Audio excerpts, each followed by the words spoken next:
পেঁয়াজ দেবো না, পেঁয়াজ দেবো না, আমি তো দিস না। আমগো আপায় শিখায় গেছে পেঁয়াজ ছাড়াও তরকারি রান্না করা যায়। লাগবে না তোকে পেঁয়াজ, তোরাই খা। যেই মেরুদণ্ড সোজা করে দাঁড়াইছি পেঁয়াজ লাগবে না, এখন দেখি বস্তা সামনে লইয়া বইয়া দাদারা কান্দে। কি দাদা কি হয়েছে? দাদা দিনকাল ভালো যাচ্ছে না দাদা। কেন বাংলাদেশিরা পেঁয়াজ খাচ্ছে না, নিচ্ছে না দাদা? তো তোরা খা, তোরা খা। সে খাওয়ার কলিজা নাই।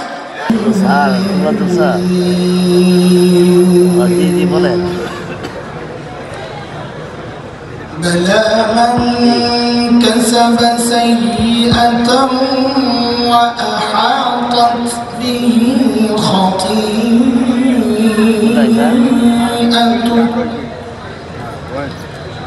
فأولئك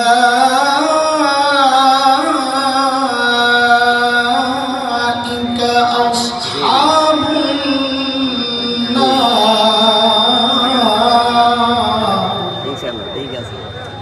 هم فيها خالدون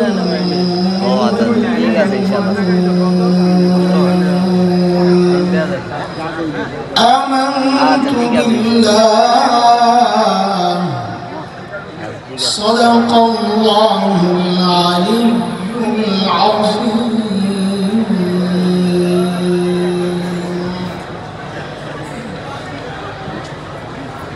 আমরা গর্বিত, আমরা মুসলমান যুব সমাজের দিকে আয়োজিত আজকের এই বার্ষিক তাফসীর ও কোরআন মাহফিলের মুহতারাম সভাপতি,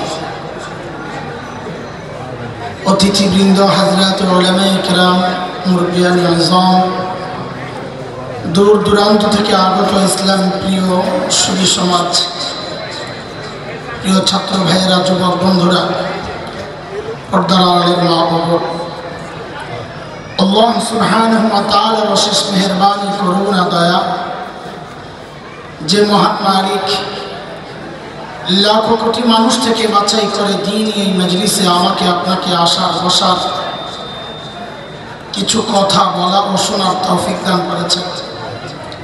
সেজন্য মহান রবের শুকরিয়া আদায় করি, জবান খুলে, প্রাণ খুলে কালিমাতুশ শুকর উচ্চারণ করি, আলহামদুলিল্লাহ। মুহতারাম হাজিরিন, কুরআনুল কারীমের সূরাতুল বাকারার একটা ছোট্ট আয়াত আমি পড়েছি। নিজের হিদায়াত এর উদ্দেশ্যে কিছু কথা আলোচনা করতে চাই। কথাগুলো এমনভাবে বলতে চাই, নিয়ত করেছি যেন আমার মতো রোগী কেউ থাকলে তারও উপকারে আসে, কিন্তু মূল টার্গেট আমি নিজেই। দোস্ত, আল্লাহ সুবহানাহু ওয়া তাআলা জমিনে আমাদেরকে যে মানুষ হিসাবে পাঠাইছেন, আমাদের দুই পাশে দুইটা ভিন্ন চরিত্রের সৃষ্টি আল্লাহ রেখেছেন।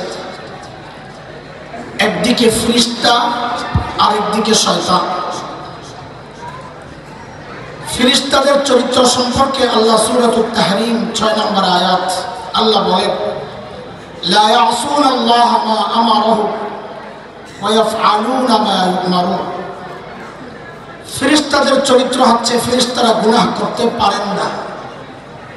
বলেন তো আমি কি বলেছি? ফেরেশতারা করেন না, আমি বলি নাই তো। গুনাহ করতে পারেন না। পারেন না আর করেন না এক জিনিস না। করেন না হচ্ছে নবীগণ। ফেরেশতারা গুনাহ করতে আবার বলেন, ঠিক করে বলেন, ফেরেশতারা গুনাহ করতে পারেন না। ঠিক এর উল্টা হচ্ছে শয়তান। শয়তান ভালো কাজ করতে পারে না। এই দুই ভিন্ন চরিত্রের মিশেলে, সংমিশ্রণে আল্লাহ আমাদেরকে মানুষ বানাইছেন।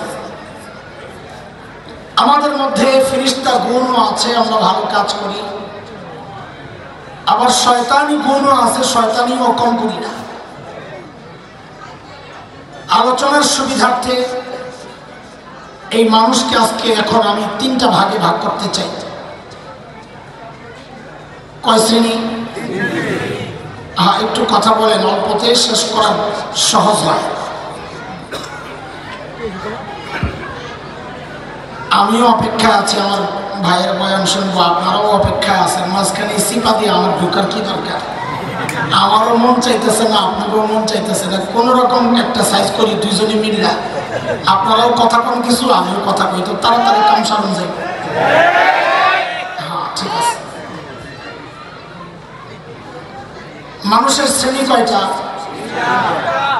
প্রথম শ্রেণী হচ্ছে হযরতে আম্বিয়া আলাইহিস সালাতু ওয়াস সালাম, যাদের সম্পর্কে আহলুস সুন্নাহ ওয়াল জামাতের আকীদা হচ্ছে সমস্ত নবী মাসুম, নিষ্পাপ। কোন নবী জিন্দেগিতে কোনো গুনাহ করেন নাই।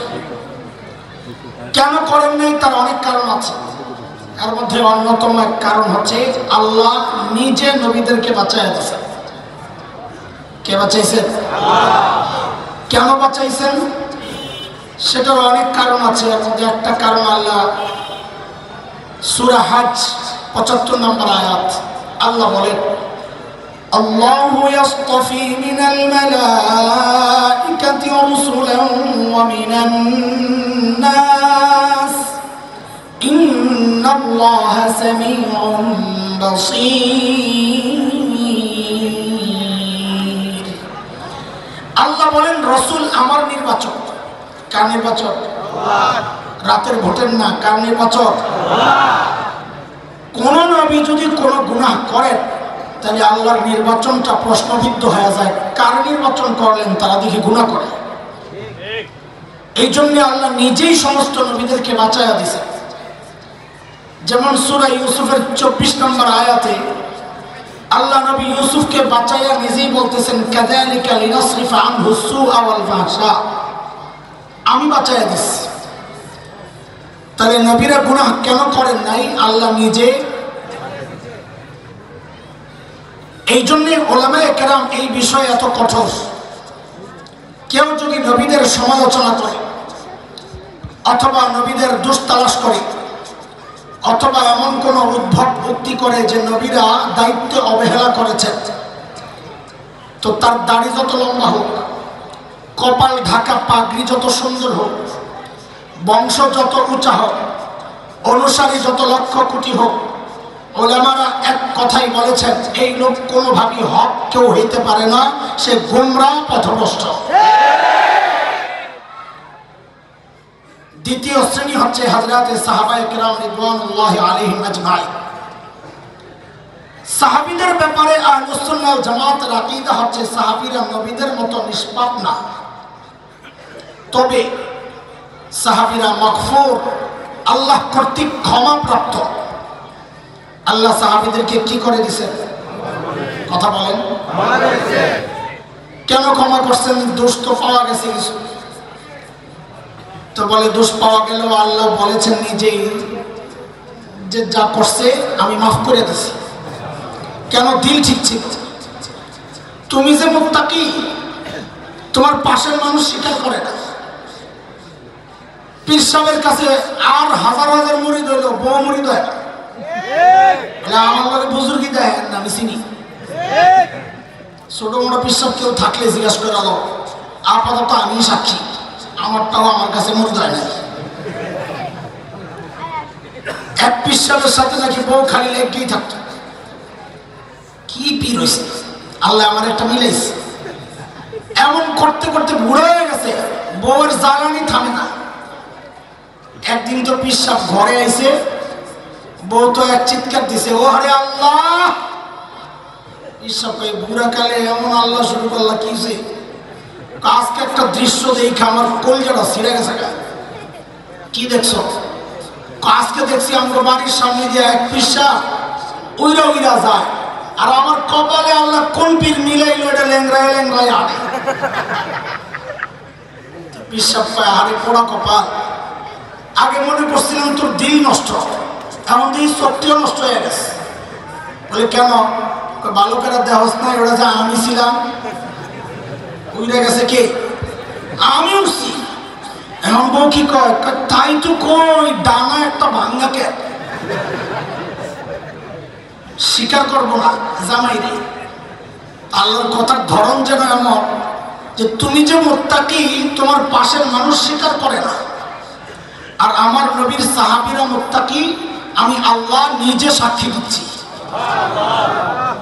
সূরা হুজুরাতের 3 নম্বর আয়াত আল্লাহ বলেন ইন্নাল্লাযীনা ইয়াগুদ্দুনা আসওয়াতাহুম ইনদা রাসূলিল্লাহ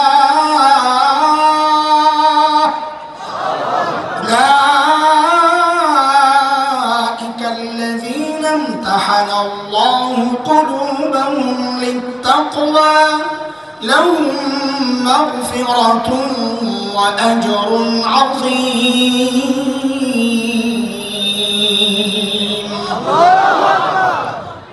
কাজী সাহাবীদেরকে নিয়ে যদি কেউ কটূক্তি করে, সাহাবীদের দোষ যদি কেউ তালাশ করে, অথবা এমন লিখনি তৈরি করে ওই লিখনি পড়ে কেউ অটোমেটিক সাহাবী বিদ্বেষী হয়ে যায়, সে যত বড় পণ্ডিত তোমাদের দৃষ্টিতে হোক, উলামায়ে উম্মতের কাছে এই সাহাবী সমালোচনাকারীরাও গোমরাহ পথভ্রষ্ট, একদম আহলুস সুন্নাহ জামাতের বাইরে। এই বিষয়গুলো নিয়ে আলোচনা আমার উদ্দেশ্য না, একটা ভূমিকা সাজাইতেছি আর কি। এই যে দুইটা শ্রেণীর ব্যাপারে খুব সাবধান কথা বলতে। এছাড়া আমরা যারা আছি তৃতীয় শ্রেণী, ব্যক্তিগতভাবে কেউ গুনাহমুক্ত থাকতে পারে, আছে, কিন্তু সামষ্টিকভাবে আমরা সবাই গুনাহ করেছি, করছি, করে যাচ্ছি। আলোচনার সুবিধার্থে আজকে আমরা আমাদের গুনাহগুলোরও 3টা ভাগে ভাগ করতে চাই। কয় ভাগ? প্রথম ভাগ বলার আগে আপনাদের পিছনের একটা পড়া আগে শুনে ওই মুখস্থ আসেনি, আমি অর্ধেক বলবো, বাকি অর্ধেক আপনারা শূন্যস্থান আপনারা পূরণ করবেন, অর্ধেক আপনারা বলবেন আল্লাহ ছাড় দেন। আবার কোন আল্লাহ ছাড় দেন। যে মুখস্থ করছেন, এখন যদি আমি আর বাইরে যাই কিছু বলি তো আমার কিল খাওয়া লাগবে, ঠিক না? ঠিক দিব। কিন্তু দোস্ত ওলামাদের অভাব নাই, এটা শত শত আলেম, কথাটা এইভাবে বলা একটু কঠিন। হ্যাঁ, কাফিরদের ব্যাপারে বলা যায়, যেমন সূরা তারিকের শেষ দিকে আসছে, আল্লাহ বলেছেন ফামাহিলিল কাফিরিনা আমহিলহুম রুওয়াইদা, নবী কাফিরদেরকে আমিও ছাড়তেছি, আপনিও একটু দেন, বাকি ছাড়বো না। আল্লাহু মুহীতুম বিল কাফিরিন, আমি ছাড়বো না। কিন্তু ইমানদারদের ব্যাপারে আজকে একটা নতুন পড়া মুখস্থ করেন, আগেরটা কাটার দরকার নাই, ভুলারও দরকার নাই, ওটার সাথে আরেকটা যুক্ত করেন। বলেন আমার সাথে, আমার আল্লাহ ছাড়ও দেন, ছেড়েও দেন। বলেন আমার আল্লাহ ছাড়ও দেন, ছেড়েও দেন। আবার বলেন, নতুন পড়া তো মুখস্থ করতে একটু কষ্ট হবে, আমার আল্লাহ ছাড়ও দেন, ছেড়েও দেন। এটা আমার কথা না, কোরআনের কথা। আল্লাহ নিজে বলেছেন ওয়ায়াফু আন কাসীর, বহুজনের বহু গুনাহ আমি এমনি মাফ করে দিই। আচ্ছা, একটু মন থেকে বলেন তো, নতুন পড়া যেটা মুখস্থ করছেন, জিতছেন না ঠকছেন? কোপ মেরে যদি বসে থাকেন আল্লাহ ছাড় দেন, ছেড়ে দেন না, তো বাঁচার উপায় কি? কিছু রাস্তাঘাট বের করানো লাগবে না? আমাদের বহু গুনাহ, 1 নম্বর বহু গুনাহ এমন আছে যা আল্লাহ এমনি ছেড়ে দেন, কিছু কর না, বাদ। 2 নম্বর বহু গুনাহ এমন আছে যেগুলো নেক আমলের দ্বারা আল্লাহ মিটায়া দেন। যেমন আল্লাহ নিজে বলেছেন ইন্নাল হাসানাত ইউযহিবনাস সাইয়্যাত, বহু নেক আমল এমন আছে যা গুনাহকে মিটায়া দেয়। যেমন নবী আলাইহিস সালাতু ওয়াস সালাম বলেন, দূর পড়ে না, এই কামজুসের গোষ্ঠী কিপটা, বলেন সাল্লাল্লাহু আলাইহি ওয়াসাল্লাম। নবী আলাইহিস সালাম বলেন মান হাজ্জা লিল্লাহ ফালাম ইয়ারফাস ওয়া লাম ইয়াফসুক রাজা'a কায়াউমিন ওয়ালাদাতহু উম্মুহ। নবী বলেন, কেউ যদি আল্লাহর জন্য হজ করে, কার জন্য? কার জন্য? হজ কার জন্য? হজ তো করে আল্লাহর জন্য, তো এই কথা বলার দরকার কি? কেউ যদি আল্লাহর জন্য হজ করে, বোঝা গেল ঝামেলা আছে। কিছু লোক পাওয়া যাবে যারা আল্লাহর জন্য হজ করে না। এরা কারা? সমাজে অভাব নাই, বলে 2-4 জন দেখা, বলে হজের আগেও সুদ খাইতো, হজের পরেও সুদ খায়। হজের আগেও ঘুষ খাইতো, হজের পরেও খায়। হজের আগেও দুর্নীতি করতো, হজের পরেও দুর্নীতি করে। হজের আগেও দাড়ি কাটতো, হজের পরেও দাড়ি কাটে। হজের আগেও সন্ত্রাসী করতো, সন্ত্রাস করতো, হজের আগেও করতো, হজের পরেও করে। পার্থক্য কি? কোনো পার্থক্য নাই, খালি নামের পার্থক্য। আগে আসিল সুদখোর, এখন আলহাজ সুদখোর। আগে আসিল ঘুষখোর, এখন আগে আসিল সন্ত্রাসী, এখন হাজি শরীফ। মিল লেগেছে? আলহাজ সন্ত্রাসী আর কি। নামের পরিবর্তন হয়েছে, চরিত্রের পরিবর্তন হয় নাই। অথচ নবী বলেন, কেউ যদি আল্লাহর জন্য হজ করত, ওই হজটা যদি অশ্লীলের গুনাহমুক্ত হয়, সে হজের পর যখন বাড়ি আসে, আল্লাহ ওই হজের দ্বারা তার গুনাহগুলোর এমন ভাবে মুছে দেন, সে এমন নিষ্পাপ হয়ে যায় যেন আজকেই তার মা তাকে জন্ম দিলেন। আল্লাহ আমাদের সবাইকে এমন হজের তৌফিক দান করে। কয় রকম গুনাহ গেল? 2 রকম। আরে মুখস্থ না করলে কিন্তু আমি মুরগি বানাই, তুমি সামনে বইলে কামরা ঠেলাঠেলি করে সামনে বসে পড়ার মুখস্থ করে না। কয় রকম গুনাহ? 3 নাম্বার ওই যে আপনাদের পিছনের পড়া, ওইটাই। বহু গুনাহ এমন যা আল্লাহ ছাড় দেন কিন্তু। আচ্ছা আপনারা বলেন তো, এই 3 প্রকার গুনার মধ্যে আপনাদের কাছে ভয়ঙ্কর মনে হচ্ছে কোনটা? কয় নাম্বার? নাম্বার কোন? 3 নাম্বার। তাহলে জিজ্ঞেস করি, সেই গুনাহ চেনা দরকার কিনা? হ্যাঁ হ্যাঁ, যে গুনাহ আল্লাহ ছাড় দেন কিন্তু ছেড়ে দেন না, চেনা দরকার। আমরা আজকে সেই গুনাহটা একটু চিনব এবং সেই গুনাহ থেকে বাঁচার উপায় শিখবো ইনশাআল্লাহ। ঠিক আছে ইনশাআল্লাহ? কি দেখায়, কি দেখায়? ও হাত দিয়ে দেখে, নিজের দেখা যায়নি। তুই মোবাইলে নিজের একটা ছবি উঠায় দেখ বারবার, আমাদের আড্ডি। আচ্ছা শুনে, সেই গুনাহ কোনটা যা আল্লাহ ছাড় দেন কিন্তু ছেড়ে দেন না? এমন অনেক গুনাহ আছে, যেমন জুলুম একটা গুনাহ, আল্লাহ ছাড় দেন কিন্তু। নমরুদ জুলুম করেছে, আল্লাহ ছাড় দিয়েছেন কিন্তু কি করছে? ছাড়েন নাই, কি করছে? নমরুদরে বলে ডুবাই মারছে, তোকে বাইক। হ্যাঁ, মশা মশা নাকে দিয়ে মশা ঢুকছে। এই শোনে, নাকে দিয়ে মশা ঢুকে আমিও মরতে পারি, আপনিও মরতে পারেন। এটার মধ্যে এমন কি আছে? নিজের অক্ষমতা প্রকাশ পায় আল্লাহর সামনে, এতটুকুই, বেইজ্জতি হয় না। এখানে এটা ঠিক, যেখানে খোসা উদ্দেশ্য সেখানে খোসার বিষয়টাও বলতে হবে। আল্লাহ নমরুদের জুতা দিয়ে পিটায় মারছে। আর ভাই খোসার জায়গায় খোসা না দিলে মজা লাগে না। আপনি একজনকে খোসা দিবেন, আপনি যদি ভদ্র মহন্ত বলেন কাক কাদের, এটার মধ্যে কোনো মজা নাই। এদের যদি খোসা দিয়ে ঘুরে এখন কাউরে কাদের, এটার মধ্যে আলাদা একটা ভাব আছে। কথা কম ঠিক? আল্লাহ ফেরাউন জুলুম করেছে, আল্লাহ ছাড় দিয়েছেন, ছেড়ে দেন নাই। কি করছেন? সুবাইয়া মারছে, এটা ঠিক আছে। কি করছেন? ডাইনি বুড়ি সুন্দরী, ডাইনি বুড়ি সুন্দরী বুড়ি, জানেন তো কে? বাংলা কইলে বলা বাইছিলেন, আরবিটা জানে।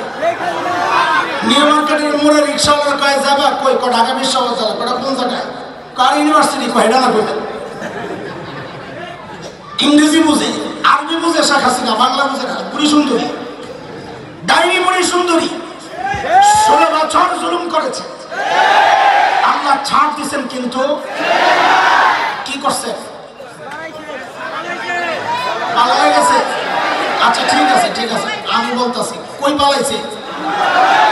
না, অপবাদ দেওয়ার দরকার নাই। শ্বশুর বাড়ি তো রংপুর। ও যা অপরাধ করছে এগুলো বললেই যথেষ্ট, অপবাদ দেওয়ার দরকার কি? বেশির থেকে বেশি বলতে পারেন আপন জনের বাড়িতে গেছে। কারণ 16 বছর আমাদেরকে এই বয়ান গেলানো হয়েছে, ভারত আমাদের আপন জন, বন্ধু বন্ধু হিতাকাঙ্ক্ষী বলে। সুবহানাল্লাহ। কেন? আমাদেরকে কত কিছু দেয়। কি দেয়? গরু দেয়, আলু দেয়, পেঁয়াজ দেয়, চিনি দেয়, কত কিছু দেয়। যেই 5ই আগস্ট বাংলাদেশ থেকে মাখন যাওয়ার পাইপলাইনটা পোলাপাইন কাইটা দিল, এখন সব দেওয়া বন্ধ করে এক দেওয়া চালু করছে, সেটা হলো খালি হুমকি দেয় হুমকি দেয় হুমকি দেয়। প্রথম তো কদিন খুব লাফাইছে, পেঁয়াজ দেবো না পেঁয়াজ দেবো না, আমি তো দিস না। আমগো আপায় শিখায় গেছে পেঁয়াজ ছাড়াও তরকারি রান্না করা যায়, লাগবে না তোকে পেঁয়াজ তোরাই খা। যেই মেরুদণ্ড সোজা করে দাঁড়াইছি পেঁয়াজ লাগবে না, এখন দেখি বস্তা সামনে লইয়া বইয়া দাদারা কান্দে। কি দাদা কি হয়েছে দাদা, দিনকাল ভালো যাচ্ছে না দাদা? কেন বাংলাদেশিরা পেঁয়াজ খাচ্ছে না নিচ্ছে না দাদা? তো তোরা খা তোরা খা। সে খাওয়ার কলিজা নাই। আপনারা ঢাকায়রা যে খাওন খান এটি দেখলে ওরা মরি যাব না। মেহমান গেলে মাটির ছোট্ট একটা কাপের মধ্যে আধা কাপ চা দিব, চিকুন আঙ্গুলের মতো একটা টোস্ট দিব, দিয়ে বলবে কি দাদা পুরোটা কিন্তু খেয়ে নিয়েন দাদা। ওরা আর এই সমস্ত পেঁয়াজ কি খাইব, কলিজা নাই তো। এই জন্য মাঝে মধ্যে বলি যে বাংলাদেশ দখল করার জন্য এই যে হুমকি ধুমকি দেয় সীমান্ত হিসাব ঢুকেছে বুঝাবো বাপ, এই কলিজা ওদের নাই। আরেক দেশ দখল করার মতো শক্তিশালী সাহসী কলিজা লাগে। মামুনুল হকের মতো কলিজাটা এত বড় হওয়া লাগে, মাথা থেকে পায়ের আঙ্গুল পর্যন্ত পুরাটাই কলিজা। কথা কও, যাদের রুচি এত নোংরা এরা আরেক দেশ দখল করতে পারে না। আমি বলি বাংলাদেশ দখল করার আগে নিজেদের হাঁটার জায়গা ঠিক করে আনি। এখনো যারা রাস্তাঘাটে মলমূত্র ত্যাগ করে, বিশ্বাস করেন না, আমরা যখন দেওবন্দ যাচ্ছিলাম কলকাতা থেকে ট্রেনে উঠছি, লম্বা সফর, দিনের পরে রাত আসে রাতের পরে দিন, 36 ঘন্টা লাগছে আমাকে। তো সকাল হইলেই জানালার কাছে যাইতাম নতুন এলাকা দেখতে কেমন একটু দেখার জন্য। হায় আল্লাহ, যাই তো মাঝে মাঝে বিব্রত হয়ে মুখ ফিরত আনতে। এই কি অবস্থা, রেল লাইনে সব লাইন ধরে বসে, ফ্যামিলি প্যাকেজ, জুয়ান বুড়া নারী পুরুষ বেড়া বেড়ি যা আছে। হ্যাঁ, বেড়িরা আবার একটা ভদ্রতা দেখাইছে, মুখটা ঢাইকা কাপড় দিয়া মুখটা ঢাইকা পিছন দিয়া কইলা কামসাচ্ছে। এরা বলে আমার দেশ দখল করবে। আমি বলি ভেসকি মুসকি না দিয়া সাহস করে ঢুকা যা, ঢুকা যা, খেলা হবে ইনশাআল্লাহ। ছোটবেলা থেকে যে জিহাদি চেতনা লালন করছি সেটা প্রয়োগ আর বাস্তবায়নের সুযোগ তো পাচ্ছি না। তোরা ঢুকলে সেটার সুযোগ আসবে। আরে আমার দেশ দখল করবি, মুসলমান স্বপ্ন দেখে ভিন্ন কিছু। আলহামদুলিল্লাহ আমাদের স্বপ্ন বাস্তবায়ন শুরু হয়ে গেছে। সিরিয়ায় কালিমার পতাকা উঠে গেছে, আফগানিস্তানে কালিমার পতাকা উঠে গেছে। আমার দেশকে দখল করবি, আমরা তো স্বপ্ন দেখি খুব শিগগির দিল্লির লালকেল্লায় আবারও কালিমার পতাকা পথ করবে ইনশাআল্লাহ।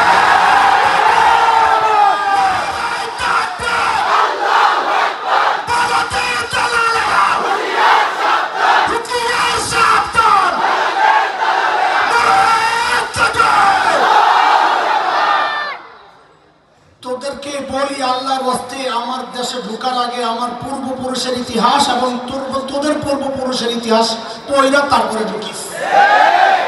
উলামায়ে দেওবন্দের সন্তানরা এদেশে আজও বেঁচে আছে। মামুনুল হকদের মতো শাইখুল হিন্দের সন্তানেরা আজও বেঁচে আছে। উলামায়ে দেওবন্দের ইতিহাস হচ্ছে তাদের রক্ত যখন এই জমিনে স্পর্শ করেছিল ব্রিটিশ লাল কুত্তারা এদেশ থেকে পালাতে বাধ্য হয়েছিল। উলামায়ে দেওবন্দের রক্ত যখন আফগানিস্তানের জমিনে স্পর্শ করেছে রাশিয়ার শেখ বন্দুকেরা পালাতে বাধ্য হয়েছে। সাম্প্রতিককালে উলামায়ে দেওবন্দের রক্ত তালেবানের শরীর হয়ে যখন আফগানিস্তানের জমিন আবার স্পর্শ করেছে আমেরিকা নেটো লেজ গুটায়া কুত্তার মতো পালাতে বাধ্য হয়েছে। নতুন প্রজন্মের নতুন প্রোগ্রাম শুনে রাখ, আজকে নতুন এক ইতিহাস তৈরি হবে। যদি আমার দেশ আবারও আক্রান্ত হয়, যদি একবার ঢুকস, আল্লাহর কসম তোদের পূর্বপুরুষরা তো পালাতে পেরেছিল, এইবার পাইলে কিন্তু একটাকেও পালাতে দেওয়া হবে না।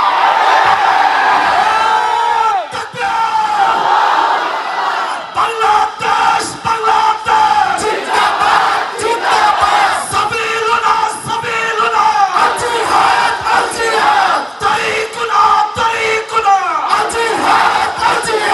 দুনিয়ার মুসলিম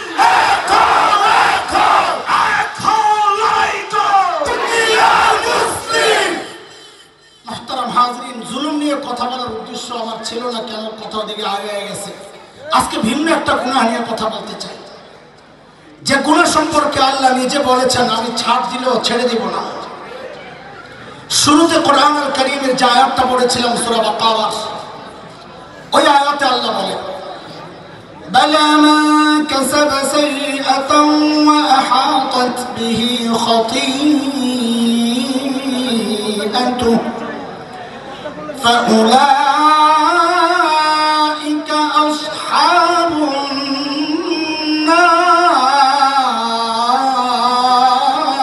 النار ما شاء الله هم فيها خالدون।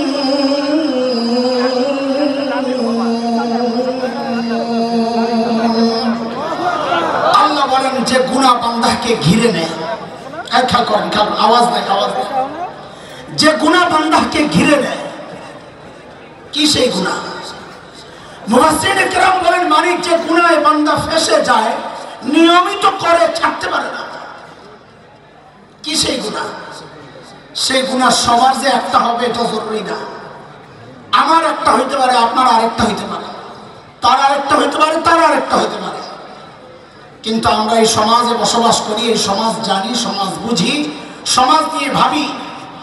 এই সমাজের দিকে তাকালে মনে হয় 5টা গুনাহ এমন আছে যে গুনার মধ্যে এই সমাজের বিপুল সংখ্যায় মানুষ জড়িত, ছাড়তে পারে না।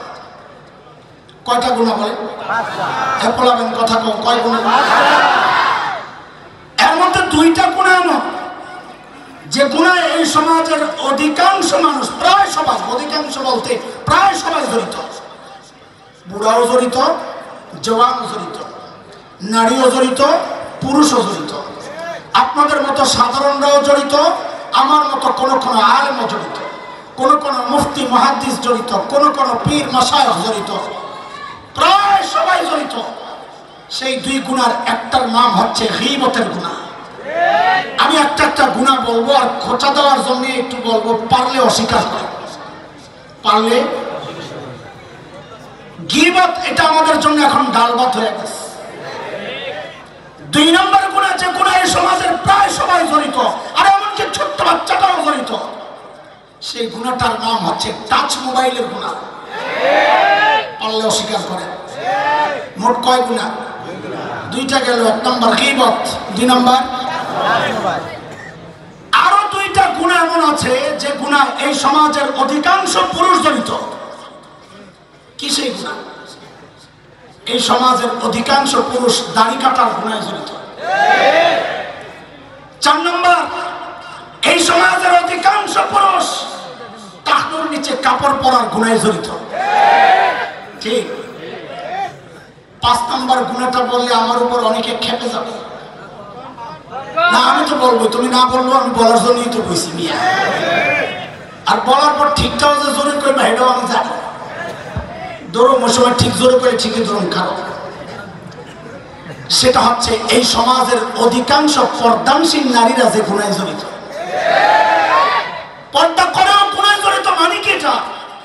মানে বুঝতে হইলে কোরআন পড়তে হবে। 18 নম্বর পারার সূরাতুন নূর 2টা আয়াত, 30-31 নম্বর আয়াতে আল্লাহ পর্দার কথা বলেছেন। 30 নম্বর আয়াতে পুরুষের ও 31 নম্বর আয়াতে মেয়েদের পর্দা সম্পর্কে আল্লাহ বলেছেন। সে জায়গায় আল্লাহ ছোট্ট করে একটা কথা বলেন, ওয়ালা ইউদিনা যিনাতাহুন্না, মেয়েরা যেন তাদের সৌন্দর্য প্রকাশ না করে। মুফাসসিররা বলেন, কাজী কোন নারী যদি ছালার চট গায়ে দিয়ে নিজের সৌন্দর্য গোপন করে, তো ইসলাম বলবে সে শরিয়া অনুযায়ী পর্দা করেছে। কোন নারী যদি ঘরের কাঠামো দিয়ে সৌন্দর্য গোপন করে, তো ইসলাম বলবে সে শরিয়া অনুযায়ী পর্দা করেছে। কিন্তু কিন্তু কোন নারী যদি ঝিকঝাক বোরকা, রং বেরঙের বোরকা, টাইট ফিট বোরকা, আটোসাটো বোরকা, ডিজাইনের বোরকা পরে পর্দা করে, তো ইসলাম বলবে সে শরিয়া অনুযায়ী পর্দা করে নাই। কেন?